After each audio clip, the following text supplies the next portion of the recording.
நான் அந்த செய்திகள்லாம் போட்டிருக்கேன், நீங்க பிறகு பார்க்கலாம். எனவே இந்த வழி இசை என்கிறதாக நம்ம உள்ள காற்று வடிவமாக இயங்குகிறது. அந்த பொருள் காற்றோட ஓசையும் இருக்கிறது. ஓசை இல்லாத பொருளே கிடையாது. எல்லா பொருளிலும் ஓசை இருக்கிறது. இந்த ஓசை தான் அந்த ஓங்காரமா என்றால் இல்லை. அதற்கும் மூலமானது எதுவோ அதை நாம் எண்ணுவதற்கு அரிதான நிலையில இருக்கிறது. அந்த நிலையிலும் நமக்கு அறிவிலே ஒரு புலப்படுதல், ஒரு புரிதல் என்கிறது நிகழும்படியா ஒரு விலங்கு என்கின்ற நிலையை தருவதாக இறைவனுடைய கருணை கலந்து நிற்கிறது. அந்த இடத்துல இறைவனை அறிந்து விட்டேன் என்று நீங்கள் எல்லைப்படுத்திக் கொள்ளலாமா என்றால் முடியாது. அங்கேயும் முடியாது. அவர் என்ன சொல்றாரு? நான் அறிந்தவற்றிலும் நீ இருக்கிறாய், ஓசை ஒளியெல்லாம் ஆனாய் நீயே அப்படின்னு தான் சொன்னார். நான் என்ன அறிஞ்சனோ அறியாதவன் ஏதோ இருக்க எல்லாம் ஆனாய் நீயே அப்படின்ட்டு இல்லைங்களா? அப்ப இதை உணர்வதற்கு மீண்டும் மீண்டும் அதனால்தான் காதலாகி கசிந்து கண்ணீர் மொழிகின்னு சொல்ற மாதிரி அந்த அன்பினால அதை பெறலாமே ஒழிய ஆணவத்தினால யாராலும் பெற முடியாது. நான் இதை கரை காண்பேன், இதை கண்டுவிடுவேன் என்று யாராலும் கங்கணம் கட்டி கொண்டு தேடவே முடியும். அங்க போகும்போதே தடை விழுந்துருச்சு. அந்த அறிவாக அது தூய்மை இழந்து விட்டது. அதனாலதான் அடக்கம் வேணும்னு சொன்னார். நிலையில் திரியாது அடங்கியான் தோற்றம் மலையினும் ஆன பெரிது அப்படின்னார். அடக்கம் அமரருள் உய்க்கும், அடங்காமை ஆறிருள் உய்த்து விடும். அமரர்னா யாரு? செத்து போறவரா? அமர உறுதின்னு போட்டுக்கிறோம். அதுவும் அமரர் தான். சூரியன் அமர்கிறதுன்னு சொல்ற மாதிரி, பொழுது அமர்கிறதுன்னு சொல்ற மாதிரி அவர் அமர்ந்துட்டார், அதாவது இறந்துட்டார். அவரோட அமரர் என்ற நிலை அவர் இறந்தவர் குறிப்பது. ஆனா வள்ளுவர் சொல்றது இறந்தவரை குறிக்கவில்லை. உய்க்குமா, அங்க கொண்டு போய் சேர்க்குமா. அடக்கம் அமரருள் உய்க்கும். அமரர் யாரு? மரணத்தை வென்றவன் தான் அமரர். அவர்கள் தான் வித்தகர்னு சொல்றார் திருவள்ளுவர் சொல்றார்.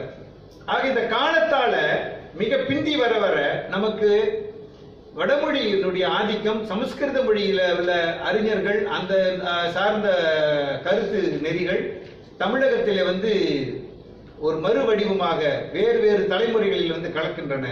அப்போது அதனுடைய தாக்கத்தை தவிர்க்க முடியவில்லை. இறையை நம்புகிற நிலையிலும் இறையை நம்பாத நிலையிலுமான ரெண்டு நிலையிலும் வட இந்தியாவிலிருந்து நம்முடைய தமிழ்நாட்டில் இருக்கிற சமயங்களிலே இந்த கருத்துக்களும் இந்த சொல்லாட்சிகளும் கலக்கின்றன. அப்படி கலப்பதனால கடைசியில் அது சமம் நின்றுருந்தா பரவாயில்ல. இல்ல நம்ம எல்லாம் ஒன்னா இருந்து நீ என்கிட்ட பிரிஞ்சு போய் நம்மளாம் ஒரு உறவு தான், இன்னைக்கு மொழி தான் வேறுபாடு அப்படின்னு இருந்தால் பரவாயில்லை. ஆனால் கதை என்ன ஆகிவிட்டது என்றால் இது உயர்ந்தது இது தாழ்ந்தது என்று அங்கு ஏற்றத்தாழ்வு உண்டாகிறது. எது? வடக்கிலிருந்து வந்த மொழியும் நெறியும் உயர்ந்தது, அங்கிருந்து வந்தவர்கள் உயர்ந்தவர்கள். தெற்கிலேயே தோன்றி இருந்து மூலமாய் இருந்து கொண்டிருக்கிறத தெரிந்து கொள்ளாமல் தெற்கிலே இப்போது இருக்கின்ற இந்த மொழியில எங்களுடைய மொழி கலக்கிறது, உங்களுடைய மொழி எங்களுடைய மொழியில கலக்காது, தேவ பாஷை கடன் வாங்காது. அப்ப இந்த இடத்துல இந்த கருத்துக்களை ஆன்மீகத்தை சொல்லும் போதே ஒரு மொழி வெறிநிலையும் கூடவே வந்துவிட்டது. அதனால தான் பாட்டு எழுந்தது. என்னன்னு பாட்டு எழுந்தது? மறைமுதல் கிளந்த வாயான் மதி முகில் முடித்த வேணி. யாரு? சிவபெருமான். மறை முதல் கிளந்த வாயான். அவன் மறையை சொன்னவன், அருளியவன். மறை முதல் கிளந்த வாயான் மதி முகில் முடித்த வேணி. அந்த அப்படிப்பட்ட இறைவன் இறைவனால் என்ன செய்யப்பட்டதா? இலக்கணம் செய்ய பெற்று. யாரு? எது? தமிழ். கண்டவன் செய்யல அப்படின்னு. இந்த நம்பிக்கை தமிழனுடைய நம்பிக்கை. இறைவனே இலக்கணம் செய்தான் என்றது தமிழ் நம்பிக்கை. ஆனா அவங்க என்ன சொல்றாங்க? இறைவனே உங்களுக்கு செய்யலடா, எங்க ஆளு தாண்டா உங்களுக்கு செஞ்சான் அப்படின்னு சொல்லி. அப்ப தமிழர்களுடைய இறை நம்பிக்கை நிலையில யாரையும் வெறுப்பதோ எந்த மொழியையும் எதிர்ப்பதோ இல்லை, கிடையாது. ஆனால் தமிழர்கள் வணங்கி வந்த, தமிழர்கள் கடைபிடித்துக் கொண்டிருக்கின்ற நெறியிலே பிறர் நம்மிடம் பிரிந்து சென்று மீண்டும் நம்மிடமே வந்தார்கள். வந்தான சும்மா வரல. அவனுக்கு ஈர்க்கக்கூடியது இங்க இருக்கு. பொருளியல் மேன்மை இருக்கிறது, அருளியல் மேன்மை இங்க இருக்கிறது. அதனால அவர்கள் இங்க வருகிறார்கள். அதனால அவ்வளவு தொலைவுக்கு இங்க வர வேண்டாம். இதை நீங்க எண்ணி பாருங்க. அப்ப வரலாற்று முறையோடு தான் இந்த மெய்யியலையும் நம்ம அணுகி போகணும். வரலாற்றை மறந்துட்டு முழு கற்பனையாக ஒரு நாள் அல்ல ஒரு காலத்துல கைலாசத்துல பரமசிவனாகப்பட்டவர் உமாதேவியாரோடு உமாதேவி சமேதராக ஸ்ரீ சுப்பிரமணிய ஸ்ரீ விக்னேஸ்வரர் சகல பூதங்களும் சூழ்ந்திருக்க அப்படின்னு சொல்லி தொன்மமாக ஆரம்பிக்கிற போது அதுக்கு காலம் சொல்லல. இப்படிப்பட்ட இந்த கிரேதா யுகத்திலே திரேதா யுகத்திலே அப்படின்னு ஒரு யுகத்தரர் சொல்லுகிற யுகம் பொய் இல்லை, யுக கணக்கு அது அது ஒரு ஆய்வு கணக்கு. அது சரி. இவங்க என்னன்னா இது ஒரு இனத்து நிலையிலே ஒரு மொழியின் நிலையில கொண்டு இதை அடக்க நினைச்சதுதான் தப்பா போச்சுன்னு சொல்ல. அப்படி செய்ய வேண்டாம். உனக்கு அந்த கருத்து இருக்குமானால் நீ வைத்து பாராட்டு பரப்பு. ஆனால் இன்னொரு மொழியினர் இடத்துல இன்னொரு இதில் போகும்போது அவனும் இறைவனால் படைக்கப்பட்டவனே, அவன் பேசும் மொழியும் இறைவனுக்கு உகந்ததே என்பதை நீ மறுப்பதாக, அதை நீ புறக்கணித்து விடுவதான நிலையிலே கருத்து பேசுவதும் அவனிடத்திலேயே அவன் பரம்பரைக்கு ஒருத்தனுக்கு சொல்லல, அவன் பரம்பரைக்கே சொல்லி நீ சூத்திரன், உன் பாஷை சூத்திர பாஷை, உன் வேதம் சூத்திர வேதம் என்று சொல்லுகிற உன் மொழி அதனால் கோயிலுக்குள் வரப்படாது என்று சொல்லுகிற பொழுது அங்கே சிக்கல் உண்டாகும். அதனால்தான் மீண்டும் தமிழ் எல்லாம் கொண்டு வர வேண்டும் என்கிற பொழுது அவர்கள் என்ன நினைக்கிறார்கள்? இன்றைக்கு டாக்டர் பாலதர்மலிங்கம் போன்றவர்கள் பேசுகிறார்கள், ரொம்ப சாமர்த்தியமாக பேசிக் கொண்டிருக்கிறார்கள். தமிழ் மலர்லாம் விளக்கெல்லாம் கொடுத்துட்டு இருக்கிறாங்க. திருக்குறள் திருமந்திரம் எல்லாம் அங்கே தான் வந்துச்சு. எங்கே வந்துச்சு? எப்படி வந்துச்சு உங்களுக்கு தெரியுமா? திருமூலர் சொல்லலையே, வேதத்தை விட்டு அறமில்லை அப்படின்னு சொல்றாரு. எந்த வேதத்தை? வேதம்னா என்ன? சித்தர் பாடல்லையே வேதம் என்பது பொய் வேதம் தன்னை பாராதே அந்த போதகர் சொற்புத்தி போத வாராதே அப்படின்னு சொல்லி சொல்றாங்க. இன்னொரு இடத்துல வேதத்தை மதிக்கணும்னு பாட்டு பாடி இருக்கிறாங்க. இது எப்படி? அது ஒரு இடத்துல பொய் வேதம்ன்றாங்க, இன்னொரு இடத்துல வேதத்தை மதிச்சு பின்பற்று போற்றுன்றாங்க. வேதாந்தம் என்ற சொல்லை விளக்கம் படுத்துறாரு திருமூலர். என்னன்னு? வேதாந்தம் ஆவது வேதத்தின் அந்தம். வேதத்தை கற்றவன், வேதத்தை பெற்றவன். வேதம் என்கிறது அறிவு. அந்த அறிவினுடைய பயனாவதெல்லாம் என்ன? கற்றதனால் ஆய பயன் என்பதாக வேட்கை ஒழிந்திடம் என்று சொல்றார். அப்ப வேதாந்தம்னா என்னன்னா அது புத்தகத்துல இல்ல, அது எங்கே இருக்கிறது? வேட்கையை ஒழிக்கும் நிலையில் இருக்கிறது. வேண்டுதல் வேண்டாமையை விடுகின்ற இடத்திலே தான் ஒருவனுக்கு அது தோற்றமாகிறது, தேற்றமாகிறது, தெளிவாகிறது. அந்த நிலையிலே இருக்கின்ற பொழுது அவனுக்கு பற்று நிலை விடுகிறது. ஒன்றை சார்ந்து ஒன்றிலே சார்ந்ததன் வண்ணமாக ஆகின்ற நிலை அவனுக்கு நீங்கி போகிறது. அப்படி நீங்குகிற நிலையிலே அவன் சார்பற்றவனாக நிற்கின்ற பொழுது எப்படி எதிலும் சார்பில்லாதவனாக தனித்த தன் நிலையில விளங்குகிற பரம்பொருள் இருக்கின்றானோ அந்த பரம்பொருளை அவன் சார்ந்து கொள்ளுகின்ற நிலை வரும். அதை சுருக்கமா முடிச்சு இப்படி காட்டுறேன். இது எந்த மொழிக்கு சொந்தம், எந்த இனத்துக்கு சொந்தம் என்று சொல்லுகிற பொழுது அது ரொம்ப குறுகிய ஒரு சிந்தனை. எந்த மொழிக்கு சொந்தம் இல்லை, எந்த இனத்துக்கும் சொந்தம் இல்லை. இதை முதல்ல கற்று தந்தவர், இதை சொன்னவர். அவர் பேசி பேசி எல்லாத்தையும் மறைமுதல் கிளந்த வாயான் வாயாளின்னு சொல்லிட்டு கடைசியில கையாளையும் சொல்லிட்டு போயிட்டாங்க, காட்டிட்டாங்க. முடிஞ்சு போச்சு கதை இல்லைங்களா? பதி பசு பாசம்ன்ற மூணையும் காட்டி இறை உயிர் தலை என்பதை காட்டி இறைநிலை, பதிநிலை, பாசநிலை, நடுவில் பசு நிக்குது உயிர். பசுனால பசுமாடு ரொம்ப பேர் கேட்டா ரொம்ப பேர் சொல்லிட்டு இருக்காங்க பதி பசு பாசம். பதி என்னமோ தெரியுதுங்க, கேட்டிருக்கிறோம். பாசம்னாலும் தெரியுதுங்க, ஒரு பாசம் பந்த பாசம்னு சொல்லுவாங்க. அவருடைய நிலையில அவருடைய அகராதியில இருந்து விளக்கம் கொடுக்குறாரு. பசுனா மாடா? பசு ரொம்ப சாது. கோயில்ல கூட மாடு இருக்குது, நந்தி வச்சிருக்கிறாங்களே, அதுல என்னமோ இருக்கும் போல இருக்கு அப்படின்னு தான் சொல்றாங்க. ஆனால் அவர்களுக்கு அதனோட உண்மை தெரியாது, உண்மை தெரியாது. ஆக பசு பசை என்று சொல்லுகிற சொல், பசைதல் என்றாலே ஒட்டுதல்னு பொருள், சார்தல்னு பொருள். ஏன் இதுக்கு பசுன்னு பேரும்? இது சாரும் தன்மை உடையது. சார் தரு நோய் என்று திருவள்ளுவர் திருக்குறள் இதை சொல்ற. சார்பினால என்ன வருதா? ஒருத்தனுக்கு நோதல் உண்டாகிறதா, அதை சொல்ற. சார்புணர்ந்து சார்பு கெட ஒழுகின் சார்தரா சார் தரு நோய். நம்ம பிள்ளைகளுக்கு என்ன சார் தெரியும்? தமிழ் பள்ளி கொடுத்த சார் தான் தெரியும். யாரை பார்த்தாலும் சார் சார். ஆனா வள்ளுவர் என்ன சொல்றாரு? சார்பு உணர்ந்து நீ என்ன அதை சார்ந்துக்கிட்டு ரொம்ப பெருமையா இருக்கிறதாகவோ இல்ல ரொம்ப கவலையா இருக்கிறதா நினைச்சிட்டு இருக்கிற, அதை உணர்ந்து பாரு முதல்ல, அதை ஆராய்ந்து பார் முதலில். அது உண்மையா நன்மையா, அதனோட உண்மைத்தன்மை உனக்கு நிலைத்தன்மை என்னன்னு உனக்கு தெரியுமா? தெரிந்து கொண்டு பார். சார்பு உணர்ந்து அந்த சார்பு கெட அது நீங்கும்படியாக, சார்பு உணர்ந்து சார்பு கெட ஒழுகின் அப்படி நீ அது நீங்கிட்ட பிறகு வேட்கை என்பது விருப்பு விருப்புகளால் ஆன நிலையில நீங்கிய பிறகு ஒழுகுதல் என்றால் எப்படி? தண்ணி ஊத்துறது வேற, தண்ணி வார்க்கிறது வேற, தண்ணி ஒழுகுறது வேற. ஒழுக்குன்னுவான்.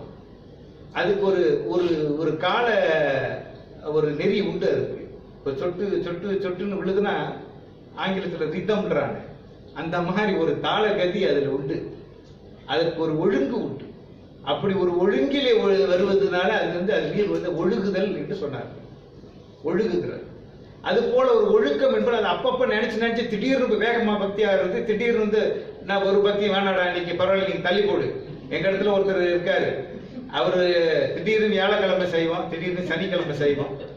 பாப்பாரு ஐசு நல்ல ஐட்டமா இருக்கு எல்லாம், அதனால இன்னைக்கு என்ன பண்றது, சரி தள்ளி போட்டு செய்வது.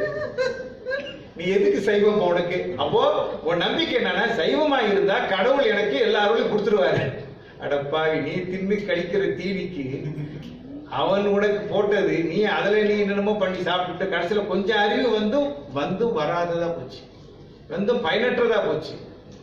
வள்ளலார் சொல்றாரு அந்த ஒழுக்கத்துக்கு வருதல்ன்றாரு. நான் கடைசி இறுதி காலத்தை சொல்றாரு. அவர் மக்களோடு இருந்து தோற்றமாகி நின்ற அந்த காலகட்டம் சிற்றி பெறுவதற்கு முன்னால நான் கடந்த 2.5 ஆண்டு காலமா உங்களுக்கு சொல்லிக் கொண்டு வருகிறேன், நீங்கள் இன்னும் ஒழுக்கத்திற்கு வந்த பாடில்லை.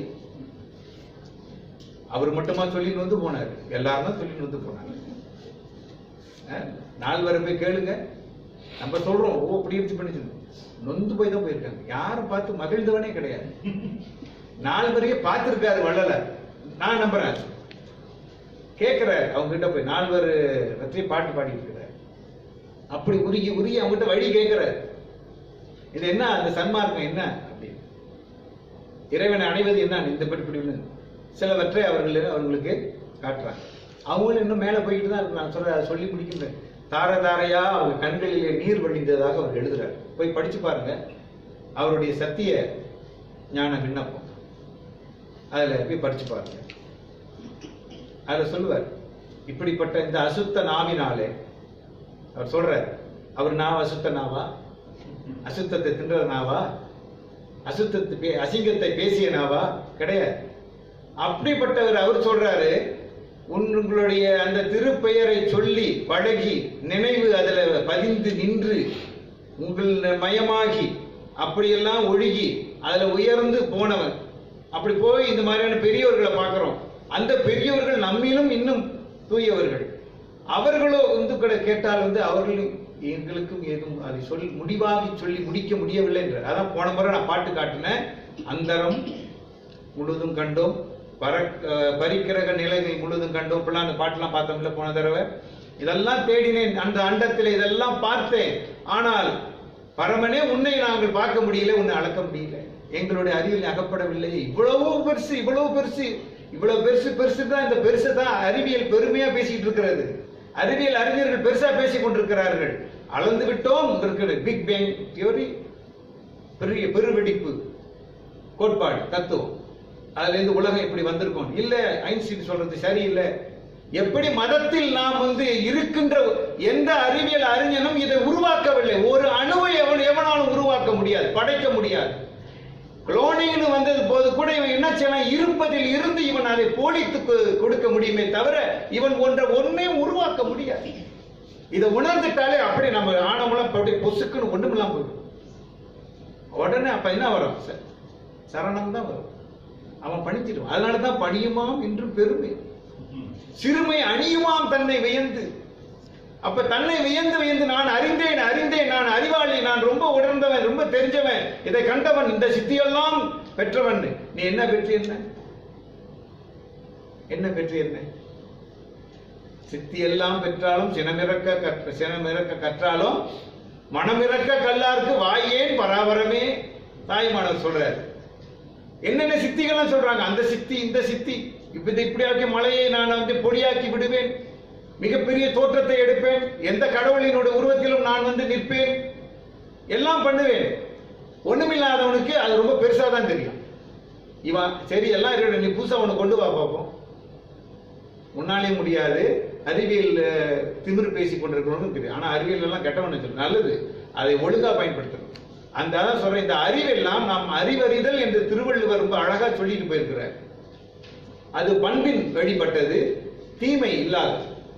அந்த ரெண்டு பண்புகள் இருந்து பார்க்கின்ற பொழுது நீங்கள் ஒரு கோட்பாடு ஒரு மதம் என்று வருகிற பொழுதும் பிறருக்கு தீங்கு தருவதாக அதில் ஏதாவது ஒன்று வறுமையானால் உங்களுடைய எண்ணத்திலோ உங்களுடைய செயலிலோ உங்களுடைய நடப்புகளிலோ உங்களுடைய மற்ற எதனாலோ பிறருக்கு தீங்கு வரும் என்று சொன்னால் அதுக்கு பேர் பலன் என்ன? பாவம் தானே, என்ன புண்ணியமா? சொல்லுங்க.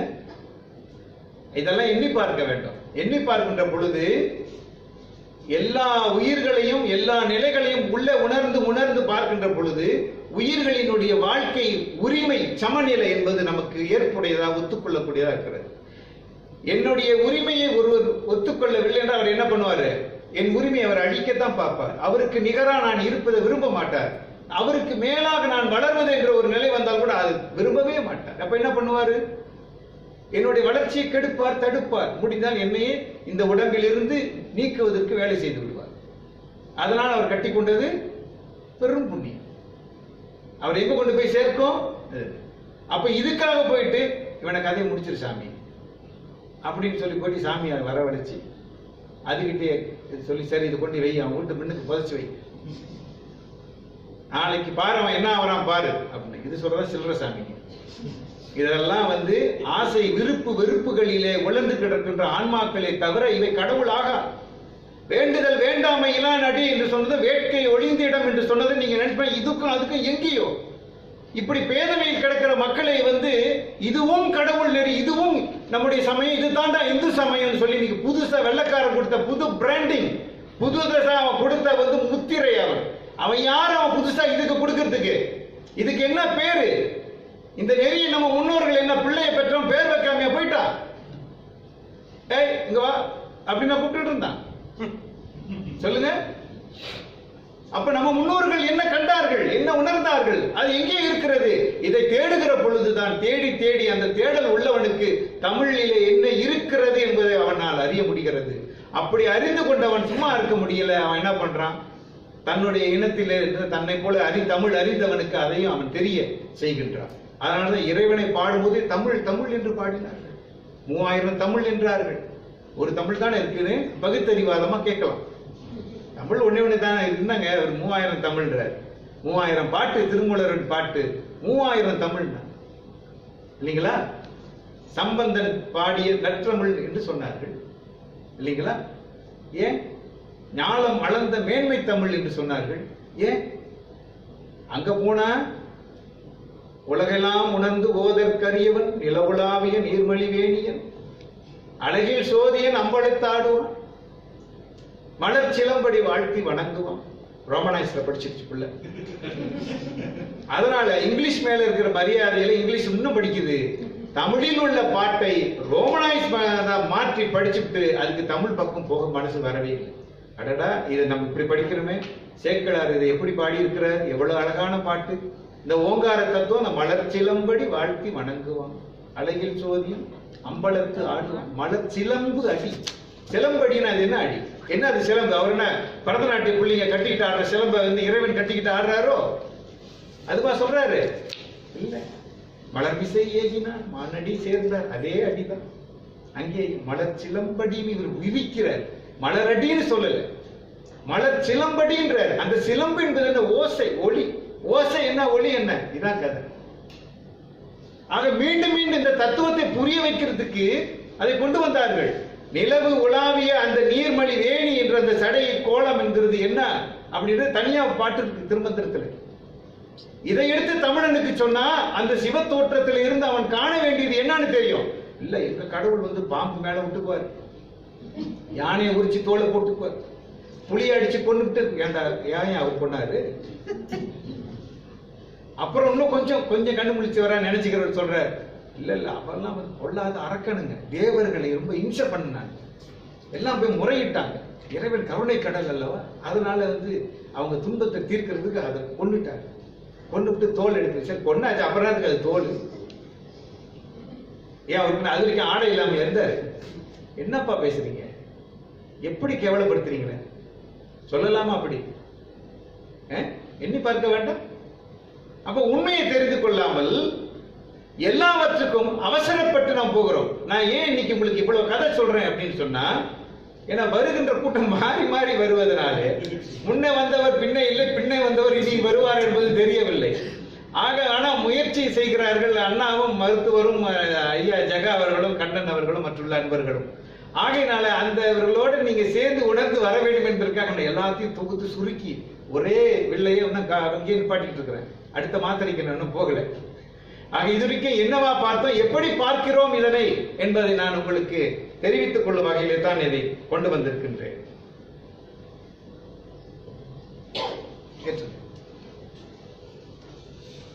இது எல்லாம் அதுக்குள்ள இருக்கான்.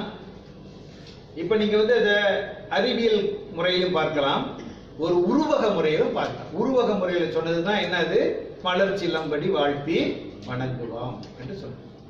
ஓமெனும் ஓங்காரத்துள்ளே ஒரு மொழி, ஓமெனும் ஓங்காரத்துள்ளே உருவமும் அருவமா இருக்கிற எல்லாம் அது அடக்கம். ஓமெனும் ஓங்காரத்து உள்ளே பல வேதம், பல பலவாக பன்மையா எல்லாம் தெரிகிறது. ஏகன் அநேகம்னு சொல்றோம்ல, எல்லாம் தெரியுது. ஓமெனும் ஓங்காரம் முன்முத்தி சித்தி, இது எல்லாத்தையும் தாண்டிட்ட பிறகு முத்தி என்றும் முத்தியினாலே அடைவது சித்தி என்றும் ரெண்டு நிலை இருக்கு. முத்தி அடைஞ்சு முடிக்கிறது இல்லை. வள்ளலார் தான் சொன்னார், முத்தி என்பது நிலை முந்தூறு சாதனம். அது சாதனம், கருவி. ஆன்ம நிலையில அந்த மிக உயர்ந்த நிலை போனது, அது கருவி. சித்தி என்பது நிலை சேர்ந்த அனுபவம். நிலை சேர்ந்த அனுபவம். சும்மா நம்மளே போட்டுக்கூடாது. அவர் செத்து போன உடனே சிவம் மேல போட்டுட்டு இவர் இறைவனடி சேர்ந்தார், சிவனடி சேர்ந்தார், கன்ஃபார்ம். இவர் முத்திரை போட்டு எல்லாம் முடிச்சுட்டு அவர் இன்னொருத்தர் ஓகே சேர்த்துட்டாரு. அப்புறம் நீங்க புதுசா பண்ணிட்டு இருக்கீங்க கர்மாதி, அதான் சேர்த்துட்டார போடுகிறவர் என்ன போற, ஒரு உபசாரமாக ஒரு ஒரு ஒரு முகமனாக போடுவது தான்.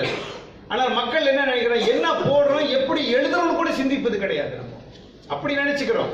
ஆக இந்த மூல கோட்பாடுகள் அத்தனையிலும் எல்லா மதங்களிலும், இந்தியாவில் இருக்கின்ற எல்லா மதங்களிலும் இதன் அடிப்படை இருக்கிறது. சிவநெறியில மிக தெளிவாக பொலிவாக அது விளங்குகிறது. அதுதான் அதனுடைய சிறப்பு. அதனாலதான் வள்ளலார் சொல்லுகிற பொழுது மற்ற மற்ற நெறிகளிலே இருந்து அந்த பொதுமையை எடுத்து சொல்லுவதில் இன்னமும் அதை உள்ள வைத்துக் கொண்டிருப்பதாக இருக்கக்கூடிய நிலை என்பது சிவநெறியில மிகுந்திருப்பதனால திருமுறைகள்ல மிகச் சிறந்ததாக அவர் ரெண்டு நூல்களை இதுல தொடர்பு படுத்தி காட்டுறாரு. ஒன்னு திருமந்திரம், இன்னொன்னு திருவாசகம். அவங்க ரெண்டு பேரும் அதுல முனைந்து நின்றவர்கள். அவர் எடுத்து காட்ட வந்த செய்தி என்னவோ அந்த செய்திக்கு அவர் ரெண்டு பேரும் பெருசா, மற்றவங்களை கேவலமா சொல்லல, சிறுமைப்படுத்தல. ஐயோ இது புரியாம போட்டு பல பேர் ரொம்ப சொல்லக்கூடாது செய்யக்கூடாது செஞ்சுக்கிட்டு இருக்கிறாங்க. ரொம்ப மன வருத்தமாக இருக்கிறது. சில பேர் நால்வரை காப்பாத்துறேன்னு சொல்லிட்டு வள்ளலார் என்னமோ பேசிட்டு இருக்காங்க. சில பேர் வள்ளலார் தான் அப்படி இப்படின்னு சொல்லிட்டு நான் இவங்களை போட்டு அவங்க பேசிட்டு இருக்காங்க. இந்த ரெண்டு பேருமே அவருடைய நிலை என்னன்னு இவங்களுக்கு ரெண்டு பேருமே கிடையாது. அடைஞ்சவன் இல்லை, இங்க உழந்துக்கிட்டு கிடக்கிறோம். நம்ம கேட்டாக்கா வியாழக்கிழமையே சனிக்கிழமை செய்வோமான்னு போற ஆளுங்க பேசுறதோ என்னமோ வள்ளலாரை பற்றியும் நால்வரை பற்றி இவங்க தீர்மானம் கொடுக்குறாங்க. எப்படி இருக்கு தீர்ப்பு? நல்லா இருக்கா? ஓங்காரத்து உள்ளே உதித்த ஐம்பூதங்கள், இந்த பொருள் இயற்கை, இந்த பொருள்கள் என்பது இவை எவனும் தோற்றுவிக்கல. அப்ப இந்த பொருள் எப்படி இருக்கணும்? அதாவது முப்பொருள் உண்மைன்னு தமிழ்ல அதை முடித்து சொன்னார்கள். மூலத்துல பதி உண்டு, பசு உண்டு. பதிக்கும் பசுவுக்கும் இடையிலாக நான் பார்க்கின்ற இந்த மாயையும் நல்ல பிரிச்செல்லாம் சொல்லுவாங்க, அஞ்சா பிரிப்பாங்க. அதெல்லாம் கொண்டதான மாயை கொண்டிருக்கிற பாசம் என்கிறது உண்டு. அது பசைக்கும் ஒட்டும் சார்பு நிலைகளை தரும். அதுதான் கீழ்நிலையில நம்மளுக்கு இறை அருளாக தொடங்குற போது 7 நிறமா காட்டி கருமை திரையில தொடங்கி கடைசியில் நிறமற்றதான இதில் கொண்டு வந்துடும். அந்த நிறமற்ற நிலை தான் இன்னொரு ஒற்றுமை பார்த்தீங்கன்னா ஆசீவகம் என்று சொல்லப்படுகின்ற நெறியில நிறமற்ற நிலை அங்கு சொல்லப்படும்.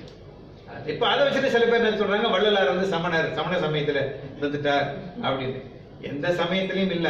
அந்த இயற்கை மூலம் எதுவும். அதனால சொல்றேன், இந்தியாவில் உள்ள எந்த சமயத்திலுமே இருந்த பெரியவர்கள் அடிப்படையில அவர்கள் அறம் உடையவர்கள். அதுக்காக முதல்ல நான் வழக்கம் நம்மளுக்கு வேணும் அவங்கள பத்தி சொல்றது. நம்ம அனாவசியமா பேசிடக்கூடாது. சமணர்கள் இப்படி அப்படின்னு சொல்லிட்டு உடனே அவர் ரொம்ப கேவலமாக ரொம்ப இதாம உண்மையா அவங்க கொடிய அரக்கர்களை பார்ப்பது போல பேசுவது போல அந்த மாதிரியான போக்கு மிக இழிவானது. அப்படி சொல்லக்கூடாது. பழகியவர்கள் கூட வள்ளுவர் சொல்றாரு, கொன்றன்ன இன்னா செய்யணும், அவர் செய்த ஒன்று நன்று உள்ள கெடும். அப்படின்ற. ஒருத்தனை கொண்டுட்ட பிறகு என்ன இருக்குது, உடம்புல நான் உயிரை நீக்கி விட்டுட்ட பின்னாடி ஒண்ணும் இல்லைங்க. ஆனா அவனுடைய உள்ளத்துல அவர் செய்த அவரிடத்து அவர் வழியிலோ ஏதோ பெற்ற ஒரு நன்மை அவன் நினைக்கும் பொழுது இந்த ஆத்திரம் இந்த கடுப்பு எல்லாம் வந்து அடங்கும், இறங்கும். இறங்கின பிறகு மனம் தெளிந்த நிலையில மீண்டும் வந்துடும். வந்த பொழுது பிறருக்கு தீங்கு பண்ணணும்னு இது வராது. என்ன பயத்ததோ சால்பு கேட்பார் இன்னொரு இடத்துல திருவள்ளுவர். நமக்கு கெடுதல் செஞ்சவங்க தீமை செஞ்சவங்களுக்கும் மறுபடியும் நல்லது செய்யலைன்னா அந்த அறிவு அந்த சால்பு அந்த பண்பு நான் பெற்றேன் என்று இருக்கின்ற ஒருவர் அதை பெற்றிருப்பதாக வந்த பயன் என்ன ஒன்றும் இல்லை, அவர் உண்மையிலே பெறவில்லை என்பதாக இருக்கிறார். இதெல்லாம் மீண்டும் மீண்டும் படிக்கும் பொழுது நாம வந்து ஒரு காலகட்டம் அதை அடையிற வரைக்கும் ஒரு ஏற்ற இறக்கம் நமக்குள்ள ஓடிக்கிட்டு தான் இருக்கும். நம்ம ஒன்றும் பெரிய எந்த கொம்புங்க கிடையாது. இப்ப நான் பேசுற நாமும் பெரிய கொம்பு கிடையாது. அப்போ நாம ஒரு ஒத்த கருத்துள்ள இருந்தனால நாம உட்கார்ந்து இப்ப பரிமாறிக்கிட்டு இருக்கிறோம், ஓடிக்கிட்டு இருக்கிறோம். ஆக ஓங்காரத்து உள்ளே உதித்த சராசரம் இயங்கு திணை இது வந்து இடம் விட்டு இடம் பெயர்ந்து போகக்கூடிய உயிர் வகைகள் அங்கேயே இருக்கும். மரம் செடிக்குடி மாதிரி வேற எங்கேயும் போகாது, அது அங்கேயே தான் வேர் விட்டு அங்கேயே தான் இருக்கும். பக்கத்துல பரவுமே தவிர அதனால இடம் விட்டு மாற முடியாது. அப்ப அது சரம் என்பது இயங்கக்கூடியது, அசரம் என்பது வேறு இடத்துக்கு செல்லாது. அதான் நிற்பது நடப்பது, நிற்பதுவே நடப்பதுவேன்னு பாரதியார் பாட்டு போட்டதும் இந்த கதை தான். பாரதியார் புதுசா கண்டுபிடிச்சாருங்களா? இல்ல. ஆக இந்த கருத்து பொது. இது எந்த மதத்துக்கு பொது, எந்த மதத்துக்கும் வந்து தனியா உரிமை பாராட்டக்கூடிய ஒரு கருத்து அல்ல. ஆக தமிழர்களை பொறுத்த வரைக்கும் அவங்க இலக்கணம் செய்கிற பொழுதும் இதை பத்தி சொல்லி இருக்கிறாங்க. இயங்கு திணை, நிலைத்திணை.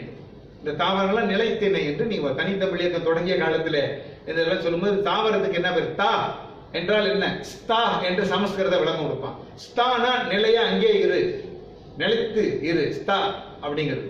அப்ப ஸ்தாவர என்று சொன்னால் எங்கும் போகாமல் அங்கே இருப்பது. சரம் சர அப்படின்னா என்ன, செல்லுவது அப்படின்னு பொருள். அசர அப்படின்னா செல்லாதது, அங்கே இருப்பது.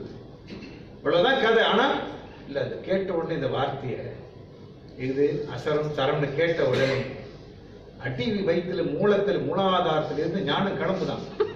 கிளம்பி வந்து உச்சிக்கு ஏறிச்சுல, அப்படியே இறங்கிச்சு. அடுத்த நாள் நீ புதுசா சொல்ற அப்படி வந்துங்க, அந்த மந்திரம் சொல்லும் போதுங்க அப்படியே ஏறி வந்து அப்படி உருட்டி கொடுக்குங்க. அது சொல்ல முடியாதுங்க, அதை அனுபவிச்சதாங்க தெரியும். நீ எப்ப அனுபவிச்ச? நான் அனுபவிக்கலன்றது உனக்கு தெரியும். அந்த கதையை நீ என்கிட்ட விட்டுட்டு இருக்கிற. நான் அனுபவிச்சவன் நான் இருந்தா நீ என்கிட்ட வரவே மாட்டேன். சரிதானுங்களே? இப்படித்தான் ஒவ்வொருத்தனும் ஊமை கண்ட கனவுன்ற மாதிரி ரெண்டு ஊமை சேர்ந்துக்கிட்டு சத்தம் கொடுப்பான். அவனுக்கு பேச வராது. இவன் உங்க மாதிரி சத்தம் கொடுப்பான், அவங்க மாதிரி சத்தம் கொடுப்பான். ரெண்டு பேரும் என்னமோ புரிஞ்சிட்ட மாதிரி பேசிட்டு இருப்பான். மூணாவது இன்னொருத்தன் பார்த்துட்டு இருப்பான், பேச்சு உள்ளவன். என்னமோ பேசுறவன் இவனுக்கும் விளங்காது. ஊமை கண்ட கனவு போல உன்னை பற்றி பேசுறதெல்லாம் அப்படின்னு சொல்லி நம்ம தாய்மானவர் சொல்ற. மக்கள் ஒருவருக்கு ஒருவர் வாதிட்டுக் கொள்வதெல்லாம் எப்படி இருக்குன்னா, ஊமை கண்ட கனவு வெளியில சொல்ல முடியும், அவன் இயல்பா பேசினாலே விளங்காது.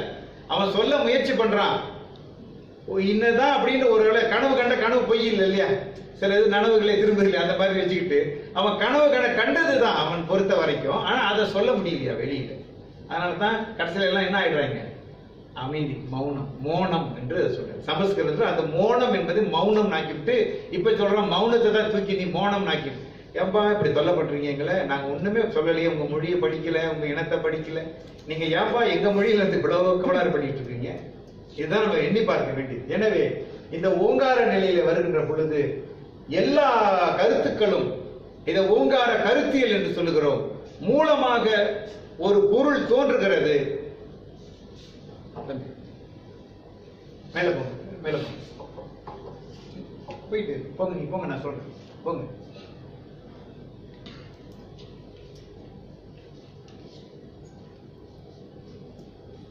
சரி, இத வந்து நம்ம வசதிக்கு நம்ம ஓங்காரம் பேர் வச்சுக்கிட்டோம். அதுக்கு பேர் ஓங்காரமும் கிடையாது. அதை நம்ம புரிஞ்சுக்கணும். ஒரு உருவம் ஒரு நாமம் ஒன்றுமில்லை அப்படின்னு. அப்ப இல்லாததுக்கு நாம அடையாளப்படுத்தி கொண்டதே தவிர அதுக்கு அதுதான் பேரான கிடையாது. அந்த ஒளி மூலம் சொல்றோம், அது வந்து புரிய வைக்கிறதுக்கு அது ஒளி சார்ந்த நிலையில நமக்கு அறிவு இருப்பதனால கிட்ட கொண்டு வந்து இப்படி இருக்கும் அப்படின்னு சொல்ல வர்றது ஒரு முயற்சியை தவிர அதுதான் அதனுடைய பெயரா கிடையாது. இப்ப நான் சொல்றேன், நம்ம உலகத்துல பாக்குற பொருள்கள்லாம் நம்ம வச்ச பேரு தானே தவிர மரம் என்று அதுக்கு பேர் மரம் கிடையாது. சரி, இது ஆலமரம், இது வாழை மரம், இது அத்தி மரம், இது அரச மரம் சொன்னது யாரு? நம்ம தான் சொல்லிக்கிட்டோம். அதுக்கு அது பேர் கிடையாது. சரிங்களா? அந்த அடிப்படையில இந்த இயற்கை மூலமா இருக்கிறதுக்கு அதையும் பெயரிட்டு அடக்க முடியாது. ஆனால் நாம் அந்த அறிந்து கொள்ளுகிற நம்முடைய அறிவை நாம் என்ன பண்றோம்? தொகுத்துக் கொள்ளுகிறோம், ஒரு முறை செய்து கொள்ளுகிறோம். அப்படி முறை செய்து கொள்ளுகிற பொழுது அதுல வேறுபாடு வரும் பொழுது ஒருத்தருத்தரும் ஒரு கட்டம் கட்டி இது இந்த மதம், இது இந்த மதம், இந்த மதம் சொல்றோம். அது உண்மை புரிஞ்சுக்கிட்டவங்க சண்டை போட மாட்டாங்க. உண்மை புரியாதவர்கள் சண்டை போடுவாங்க. கொலை வரைக்கும் நடந்திருக்கு. இதனால அப்ப அந்த 5 கூறுகளாக நம்ம பிரிச்சு விளக்குறாங்க. நம்ம முறையில் என்ன சொல்றாங்க? 2 நிலை, ஒன்னு இயக்க நிலை, ஒன்னு பொருள் நிலை. அப்போ இந்த இயற்கை என்பது இயங்கிய வண்ணமா இருக்கிறது. ஒன்று இயங்குவது எதுனா அது பொருள் வடிவமா தெரிகிறது, பொருள்களாக இருக்கிறது. அப்ப இந்த 2 நிலையும் பார்த்தோன்னா இந்த பொருள் அதனுடைய உண்மை நிலை என்னன்னா அதுக்கு மூலமான தினம் அதை பொருண்மை என்று அடையாளப்படுத்துகிறோம்.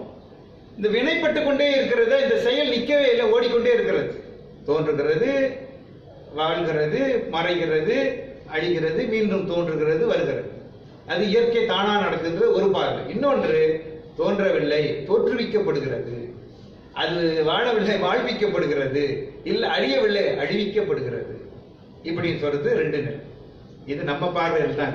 எதுவா இருந்தாலும் நீங்கள் தோற்றுவிக்கப்படுகிறதுன்னு சொன்னாலும் சரி, தோன்றுகிறது என்று சொன்னாலும் சரி, அந்த செயல் என்பது உண்மையா பொய்யா?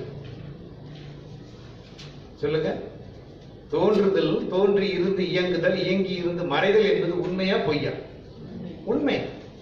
அது தோற்றுவிக்கப்படுகிறதா இல்லை தானே தோன்றுகிறதா என்கிறதா நம்மளுடைய ஐயம் இருக்கிறதே ஒழிய அது நிகழ்வது என்பதிலே நமக்கு ஐயம் இருக்கிறதா? இல்லை. இப்ப எங்க நம்ம ஒற்றுமைப்படணும்? அந்த நிகழ்தலுக்கு நம்ம வர வேண்டும். அதை விட்டுவிட்டு என்னுடைய நிலையில அது தோன்றுகிறது என்று நான் கருதுகிறேன். அதுக்கு சில காரணம் விளக்கங்களை நான் கொடுக்கிறேன். இன்னொருத்தர் சொல்ற இல்ல, இது தோற்றுவிக்கப்படுகிறது. ஒருத்தர் இருந்து இதெல்லாம் பண்ற, இது சும்மா நடக்காது அப்படின்போது இங்கதான் நம்ம சண்டை போட்டுக்கிற இடம். ஆனா அந்த இயற்கை மூலத்திலே நின்று கொள்ளுகிற பொழுது உள்ளம் இயல்பா உணர்ற. அப்பதான் வள்ளலார் என்ன சொல்றாரு? இயற்கை உண்மை, இயற்கை விளக்கம், இயற்கை இன்பம், இயற்கை நிறைவு அப்படின்னு சொல்லிக்கிட்டே போறாரு. பாட்டு 3ஆம் படிவமா 2ஆம் படிவமா, நான் தமிழ் போதிச்சு வச்சு இடைநிலை பள்ளியில அதுல வரும் ஒரு பாட்டு, இயற்கை உண்மை வடிவினரே அப்படின்னு பாட்டு இருக்கும். அதுல வரும், நீங்க பார்க்கலாம். நீங்க ஓய்வு இருந்தா அதை படிச்சு பாருங்க. எனவே இயற்கை நிலை வரும்போது சுருக்கமாக எது தோன்றுது அப்படின்னு இன்ன பொருள் இல்லை, பொருள்களினுடைய இயற்கையான போக்கு எப்படி இருக்கு, அமைப்பு எப்படி இருக்கு, அவை தோன்றுதல் என்பது இருத்தல் என்று மறைதல் என்றும் அதை என்னன்னு படுத்துக்கிறாங்க, அடையாளப்படுத்துகிற பொழுது இது இதோட விளக்கம் இதுதான். இந்த அகர உகரம் அகரம் இருக்கும் இதோட விளக்கம் நான் சொல்றது இதெல்லாம் இதுக்கு மேல இருக்கு, இதுக்குன்னா ஆழமா இருக்கிறது, அடுத்தடுத்த நிலைகள் இருக்கின்றன. இது பருமை நிலையில நான் சொல்லிக் கொண்டிருக்கிறேன். நுண்மை நிலை இருக்கு, அதை விட இன்னும் அதிநுண்மை நிலைன்னு இருக்கு.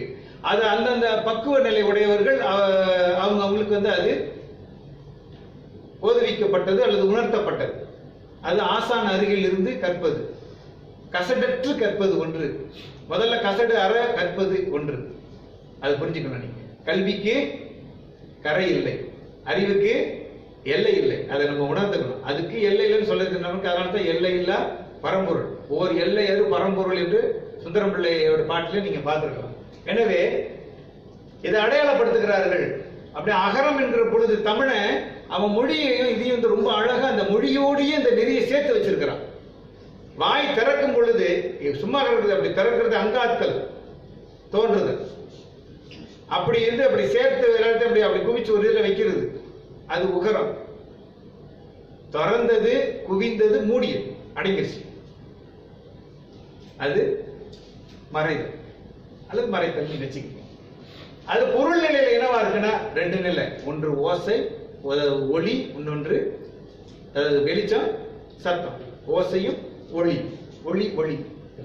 ஆக இதை கொண்டு நம்முடைய முன்னோர்கள் இதை பொதுவா தான் சொல்லிட்டு வந்தாங்க. பிற்காலத்தில் நமக்கு கருத்து வேறுபாடு வந்த போது தமிழ்நாட்டிலேயே தமிழர்கள் எல்லாம் ஒரே மதத்தில் இருக்கவில்லை. மதம் என்பது நாம நம்முடைய அறிவு நிலையை பொறுத்து, உணர்வு நிலையை பொறுத்து நமக்கு ஏற்றதாக நாம வடிவமைத்துக் கொண்டதை ஒழிய நாம வச்சு அந்த வடிவம் என்பது ஆதியிலே இருக்குன்னு சொன்னா கிடையாது. ஒரு காலகட்டம் எந்த மதமும் கிடையாது. பொது நிலையிலே தான் இந்த உண்மைகள் உணர்ந்து கொள்ளப்பட்டு வந்தன. பின்னால ஒருத்தருக்கு ஒருத்தர் உடன்பட முடியாத நிலை வந்த பொழுது அவர்கள் இதை மாற்றி ஒருத்தருக்கு விளக்கம் சொல்லி சண்டை ஓயல. இன்னும் எழுத்து முதல் எழுத்து, அதாவது இந்த ஓம் என்கிறது அது மூல நிலை நான் சொல்றேன், அது மூலமா நீங்க வச்சுக்கணும். அது பேர் ஓம் இல்லைன்றது நீங்க புரிஞ்சுக்கணும். ஓம் நம்ம போட்ட அடையாளம். அடுத்தது அதனை விளக்குகிற பொழுது முதல் இடத்துல வரும்போது அகர உகர மகாரம் வந்துச்சு. அப்புறம் நாதம் விந்தன் 5 கூறு 5 யூனிட்டாக அதை காட்டினார்கள். அப்ப அந்த முதல் ஒளியாக வரும்போது திருக்குறள் அதாவது முதல் குறளை படிச்சாலே போதும், எல்லாம் சொல்லி முடிச்சுட்டார். மற்றதெல்லாம் அதனுடைய விளக்கமாகத்தான் பல்வேறு நிலையில மீண்டும் மீண்டும் அவர் காட்டிக்கிட்டே இருக்கிறார். அகர முதல எழுத்தெல்லாம் முதல்லயே தொல்காப்பியத்தில் சொல்லுகிற பொழுதும் நான் அந்த அகர முதலாய் நகர இருவாய் இதை எழுத்தெனப்படுவ அகர முதலாய் நகர இருவாய் முப்பக்கு தென்பார் என்று சொல்றார். அது எப்படி வரும்? புறத்து எழு வழி இசை அகத்து எழு வழி இசைன்னு சொல்றேன். நான் இது போனதில் சொல்லியிருக்கேன். சும்மா ஒரு தொடர்புக்கு நான் நினைவுபடுத்துறேன். மற்றவர் நீங்க கொஞ்சம் தேட வேண்டும். எல்லாம் நமக்கு யாரும் ஊட்டி விட்டு நம்ம எல்லாம் கற்றுக்கொள்வதில்லை. நம்முடைய உண்மையினால, நம்முடைய தூய்மையினால, நம்முடைய ஒழுக்கத்தின் அந்த ஒழுகுகின்ற தூய்மையிலிருந்து தான் இந்த கல்வி வருகிறது. நீங்க ரொம்ப பயப்பட வேண்டாம். நான் இந்த அருள் பெறலையே போலே அவங்க மாதிரி இல்லையே அப்படின்னா, அவர் மாதிரி நான் இப்பெல்லாம் பண்ணி எல்லாம் தவம் பண்ணி இது பண்ணிலாம் வரணும்னு எல்லாமே தவம் தான். உண்மையா நடந்துக்கிட்டா எது பொய் எது வேண்டாது இந்த உலகத்துக்கு செய்கிற ஒவ்வொரு செயலும் நல்ல செயல் தான். குப்பை கூட்டுறது வேண்டாத செயலா? அவனை இழிவானவனா? அவன் கூட்டலாம் தெரியும் நம்ம கதை இல்லைங்களா? அப்படி அதனால எல்லாம் சார்ந்துதான் வாழணும். ரிலேட்டிவிட்டி தியோரி படிப்பான், படிச்சுட்டு ஒன்றை மேல் கீழ் என்று ஆக்கி கொண்டு சண்டை போட்டுக்கிட்டு இருக்கோம். எவ்வளவு பேதமை படிச்சு என்ன பையன்? ஆகையினால இந்த உயிர்களின் இடத்துல தமிழில இந்த எழுத்தறிதல் ஒண்ணு இருக்கு. எழுத்தறிய தீரும் இழிதகைமை என்று ஒரு பழைய பாடல், படம் பாடல். அதை எழுதிய அல்ல அருளி செய்த ஆசிரியர் பெருமானினுடைய பேர் நமக்கு இன்றைக்கு தெரியல. ஆனா அவர் லேசுப்பட்ட ஆளு கிடையாது. அவர் தொல்காப்பியர் மாதிரி திருவள்ளுவர் மாதிரியான ஒருத்தர் தான் என்றது அந்த 4 வரி போதும். அந்த பாட்டு நான் பிறகு காட்டுறேன். அதுல வரும் எழுத்தறிதல், எழுத்து அறிவித்தல். எழுத்து அறிவித்தவர் இறைவனா? இப்ப நான் பள்ளிக்கூடத்தை படிச்சு கொடுத்துருக்கேன், நான் இறைவனுங்களா? எழுத்து அறிவிக்கிறானு, அதாவது ஆ ஆ இ இ உ படிச்சு கொடுத்தா நான் இறைவனா? நம்ம வாத்தியார்களுக்கு பேராசை கொஞ்சம் நெஞ்சம் கிடையாது. அந்த ரொம்ப பெருசா சொல்லுமா ஆசிரியர் கடவுள் மாதிரி ஆசிரியர். உண்மைதான், ஆசு எரிவதற்கு தான் அந்த பெருமை. நீயே ஆசு இன்னும் எரியல, எரியுது, உள்ளுக்கு குவியுது, பெருகுது, நாறுது, நல்லா தண்ணி அடிக்கிற. கேட்டா நானும் மனுஷன் தானே, இது தொழில், நான் படிச்சு கொடுத்தா போயிட்டேன், உனக்கே விளங்கிருச்சு இல்ல. அப்புறம் என்ன நீ ஆசை இரியருக்குள்ள பெருமையை நீ என் அடைய ஆசைப்படுகிறாய்? நீ என்ன இறைவன்? விளங்குதா உங்களுக்கு? இப்படித்தான் குரு பிரம்மா, குரு விஷ்ணு, குரு தேவோ மகேஸ்வர. குருனா என்ன சொல்றாரு? குரு மண்டலம்னு பேரு. குருனா ஒளி. அந்த நிலை ஒளி நிலையை பேச நந்தின்னு வந்தது. இந்த நந்தின்ற நிலையில நந்துதல், ஒளி விடுதல், ஒளி வீசுதல் பொருள்.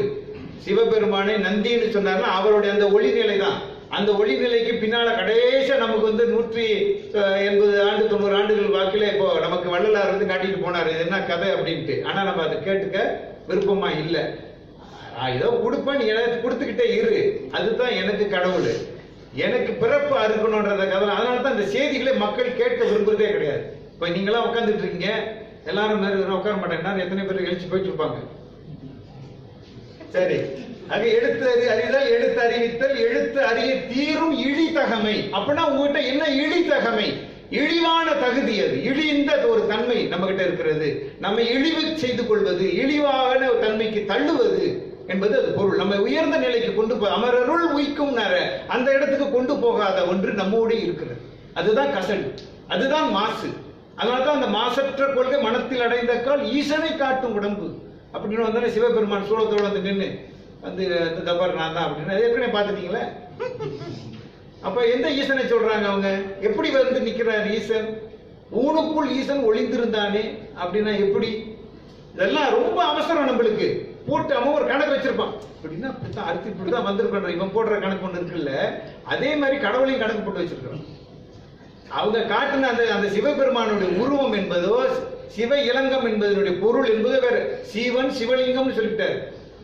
இல்லைங்களா? தெள்ள தெளிந்தாருக்கு சீவன் தெள்ள தெளிந்தாருக்கு யாரு? மனத்துக்கண் மாசு அற்றவருக்கு, இல்லைங்களா? அப்படிப்பட்ட ஒரு நிலையில் இருக்கிற போது மனத்துக்கண் மாசிலனாது அனைத்து அரண் ஆகுல நீர என்று சொல்லிட்டார். அறவாழி அந்தனன்னு சொன்னார். அந்த அறத்தினால அறிகிறதே ஒழிய அது அறமில்லாதவனிடத்துல அந்த அறிவும் வராது. அந்த அந்த காட்சி இந்த நிலை என்பது உனக்கு விளங்காது. ஆனால் நமக்கு ரொம்ப துணிச்சல், எல்லாரும் யார் வேணாலும் திருக்குறளுக்கு இன்னைக்கு விளக்க ஒரு எழுதலாம். இப்ப புதுசா கிளம்பிட்டாங்க. நான் வந்து படிக்கவில்லை. இப்போது கிறிஸ்துவ சமய அறிஞர்கள் உங்களுக்கு தான் பைபிள் தெளிவா சொல்லிட்டாரப்பா. அந்த ஓங்கார கதை தானப்பா வந்து ஆதியிலே தேவன் வார்த்தையாக இருந்தான்னு சொல்லி இருக்கிறான். அதை புரிஞ்சு எடுத்து நீ பேசு. நீ எதுக்கு இதை தான் அது போட்டு என்னத்துக்கு சண்டை போட்டுக்கிறீங்க? அந்த மாதிரி ஒரு வேலை செஞ்சிட்டு இருக்காங்க. தெய்வநாயகம் என்கின்ற ஒரு நல்ல அறிஞர், அவரோட கெட்டவர் கிடையாது. அவருடைய கருத்து வந்து திருவள்ளுவரை வந்து தன் வழி சார்ந்தவர் அவர் என்ன காட்ட ஆசைப்படுறாரு. அந்த ஆசையினால ஒரு முயற்சி செஞ்சிருக்கிறார். அதை போட்டிருக்கிறார். சைவ திருக்குறள், விவிலியம், சைவ சித்தாந்தம்னு ஒரு நூலை எழுதியிருக்கிறாரு. இப்போ அதன் வழியில பலர் வந்து பார்த்தேன் நம்முடைய வலையொலியில யூடியூப்ல பார்க்கும்போது பெரிய பெரிய நிகழ்ச்சி, பெரிய பெரிய மாநாடு பேசுறாங்க. அவங்க ரொம்ப தப்புதப்பான விளக்கங்களை கொடுத்துட்டு இருக்கிறாங்க. ஒரு பக்கம் வந்து வள்ளுவரை சொந்தம் கொண்டாடாத சமயம் கிடையாது. தமிழ் இந்தியாவுக்குள்ளயும் சரி, இந்தியாவுக்கு வெளியிலையும் சரி கொண்டாடுங்க. ஆனால் கடைசியில பாத்தீங்கன்னா கடல்ல போய் என்ன விழுந்தாலும் கடல்ல அலை வந்துகிட்டே இருக்கு இல்லைங்களா? அது என்ன பண்ணும்? அந்த குப்பையெல்லாம் தள்ளி கரைக்கு ஒதுக்கிடும். கடல் குப்பையாக, கடல் வீணா போக என்று ஒரு இதை வந்து பேராசிரியர் மதிவாணன் சொல்லுவார். அந்த மாதிரி இந்த திருக்குறளினுடைய உண்மை என்பது அதை என்னுடைய நிலைத்தன்மையை பார்க்க பார்க்க பயம் வரணும், நமக்கு அச்சம் வரணும். அந்த தூய்மையில நின்று அவர் பேசுறாரு. நம்ம அது இல்லாமலே திருவள்ளுவரை பத்தி மதிப்பீடு செய்கிறோம். திருவள்ளுவருக்கு குறளுக்கு விளக்கம் இது இப்படி அது அப்படின்னு பேசிக் கொண்டிருக்கிறோம். ரொம்ப தப்பானது. அடுத்தது வாங்க.